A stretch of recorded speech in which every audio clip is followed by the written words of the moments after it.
వానాకాలం రైతు భరోసా నిధుల విడుదలపై ప్రభుత్వం కీలక నిర్ణయం తీసుకుంది. వీటిని 9 రోజుల్లోనే రైతులకు జమ చేయాలని భావిస్తున్నట్టు తెలిపింది.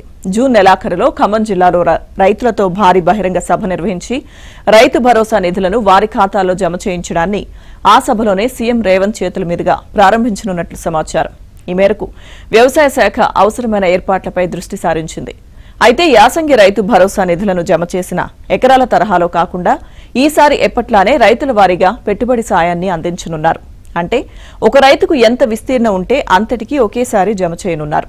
ఈ మేరకు ఆర్థిక శాఖ నిధుల సమీకరణపై దృష్టి సారించింది.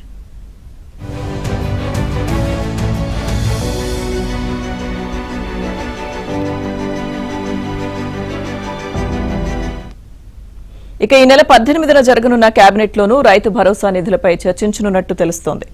జూన్ నెలాఖరులో నిధుల జమ కార్యక్రమాన్ని మొదలుపెట్టి జులై మొదటి వారంలోపు ఈ ప్రక్రియను పూర్తి చేయాలని కూడా ప్రభుత్వం నిర్ణయించింది. దీంతో 67 లక్షల మంది రైతులకు చెందిన 1.38 కోట్ల ఎకరాలకు పెట్టుబడి సాయం అందనుంది. ఇక 2025లో వానాకాలం రైతు భరోసా నిధులను జూన్ 16న ప్రారంభించి 22వ తేదీ వరకు అంటే 7 రోజుల్లోనే రైతుల ఖాతాల్లో 8,284.66 కోట్ల రూపాయలను జమ చేసింది.